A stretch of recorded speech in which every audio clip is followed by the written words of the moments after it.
গাবতলী গরুর হাটে এবার এসেছিল শাকিব খান এবং পরিমণি। সেই শাকিব খান এবং পরিমণি কি বিক্রি হয়েছে? গাবতলী গরুর হাট একেবারে ফাঁকা এবং শেষ মুহূর্তে যদি বলি যে শেষ মুহূর্তের কেনাবেচা চলছে, তবে শেষ মুহূর্তে আসলে পরিমণি এবং শাকিব খান বিক্রি হয়েছে কিনা এই দিকটাতে শাকিব খান এবং পরিমণির থাকার কথা।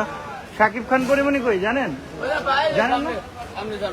আপনি জানেন কোথায় শাকিব বিক্রি হয়েছে জানেন কিনা? হ্যাঁ, শাকিব খান।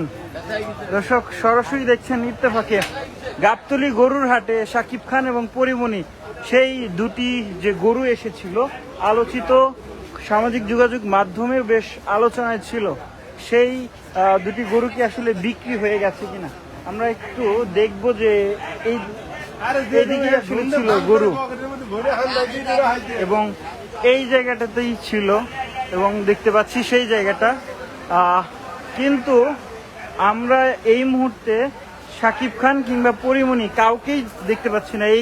এই জায়গাটিতেই বাধা ছিল পরিমণি। আমরা একটু এইখানে যিনি আসলে পরিমণি এবং শাকিব খান বিক্রি হয়েছে কিনা। খালা, পরিমণি এবং শাকিব খান বিক্রি হয়েছে? আচ্ছা, কবে বিক্রি করলেন? কালকে। আচ্ছা, কত টাকা একটু বলা যাবে? দামটা একটু বলা যাবে আমাদেরকে? দামের কথা বলবো না। বলবেন না? একটু বলবেন যে যেইটা দাম চেয়েছিলেন সেই কাঙ্ক্ষিত মূল্য পেয়েছিলেন কিনা? অবশ্যই পাইছি। আচ্ছা, বেশি না কম?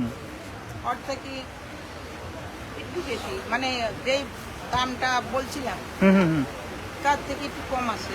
আচ্ছা আচ্ছা, একটু কমে ছেড়ে দিলেন যে? হ্যাঁ, কমে ছাড়লেন যে? কেতার ভাই পছন্দ হয়েছে বলছিলাম না, ভালো মেয়ের ভালো ছেলে চাই, যার পছন্দ হয়েছে তার কম দামে দিয়ে দিচ্ছি। আচ্ছা, আর শাকিব খান কত বিক্রি করলেন? শাকিব খানও ওইভাবেই দিচ্ছে। আচ্ছা, বলছিলেন যে 5 লাখ টাকা হলে শাকিব খান বিক্রি হবে, আর পরিমণি বলছিলেন 1,70,000। তাহলে শাকিব খানের নামের গরু বিক্রি হয় নাই? হয়েছে, বিক্রি হয়েছে। হ্যাঁ হ্যাঁ, কম দামে ছাইড়ে দিচ্ছে। ও কত বিক্রি করলেন? কত কম? 2.5 লাখ। তার মানে শেষমেশ শাকিব খান বিক্রি হলো 2.5 লাখ টাকায়। খালা যতগুলো গরু নিয়ে এসেছিল তার বেশিরভাগই বিক্রি হয়ে গেছে, সব বিক্রি করে ফেলছেন? আর একটা মহিষ আছে, এই মহিষটা? হ্যাঁ, এটা চালান হইলে বেশি। আচ্ছা আচ্ছা, এটা তো বিশাল বড় একটা মহিষ। হ্যাঁ, এটা কত কি ওজন কিরকম হবে? এটা ওজন কতটুকু হবে দাদা? 16 মণ হবে না? 16 মণ হবে। এটার নাম কি রাখছেন? কোনো নাম রাখি নেই। আচ্ছা আচ্ছা, সেরা মহিষ সেটা। আচ্ছা, সুন্দর। এখন এইটা বিক্রি করলেই শেষ? এটা বিক্রি করলে শেষ, যেটা চালান দাম হইলে ছাইড়ে দেব। কত বিক্রি করতে যাচ্ছেন?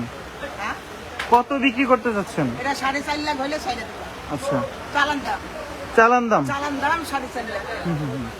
গাবতলীর ভিতরে পাগলনি যেভাবে গরু মহিষ সে খেজমত করে, মায়ের কোল থেকে গর্ভের থেকে শিশু সন্তান দুনিয়ায় ভূমিষ্ঠ হয়, হওয়ার পরে যেভাবে লালন পালন করে, আমি আজকে এই গরুর ব্যবসার সাথে আজকে 40 বছরের উপর জড়িত। কিন্তু একে আমি যত বছর ধরে চিনি, এই গরুর কাছেই সবসময় গোসল করাইবে, শ্যাম্পুটা নেওয়াইবে, মানে বাচ্চাকে মতন এইরকমের উনি ব্যান্ডিতের শ্রম এবং এইভাবে লালন পালন করে। আচ্ছা, দর্শক সরাসরি দেখছিলেন ইত্তেফাকে গাবতলী গরুর হাটে আসা সেই পরিমণি এবং শাকিব খান। শাকিব খান বিক্রি হয়েছে 2.5 লাখ টাকায় এবং পরিমণি বিক্রি হয়েছে, তারা চেয়েছিল 1,70,000, তবে 1,70,000 টাকা বিক্রি করতে পারেননি, তার থেকে কিছু কম বিক্রি করেছেন। বিক্রেতা বলছেন যে তিনি সঠিক যে দামটি সেই দামটি তিনি বলতে চাচ্ছেন না। দর্শক সরাসরি দেখছেন শাকিব খান বিক্রি হয়েছে মাত্র 2.5 লাখ টাকায় এবং পরিমণি বিক্রি হয়েছে মাত্র 1,50,000 মতো টাকায় বিক্রি হয়েছে, এমনটা আসলে ধারণা করছে। তিনি ছিলেন শাকিব খান এবং পরিমণির অভিভাবক, তিনি বিক্রি করে দিয়েছেন এবং তিনি বলছেন যে কাঙ্ক্ষিত যে ক্রেতা সেই ক্রেতাকে তিনি পেয়েছিলেন, যার ফলেই তিনি বিক্রি করে দিয়েছেন দুটি। সবশেষ তথ্য যদি বলি যে গাবতলীর হাটে আসা সেই এইখানেই বাধা ছিল শাকিব খান এবং তার পাশেই বাধা ছিল পরিমণি, দুই গরুটি কিন্তু বিক্রি করে দিয়েছেন বিক্রেতা। সরাসরি আপনাদের আপনাদের সঙ্গে ছিলাম শেখ নাসিরউদ্দিন।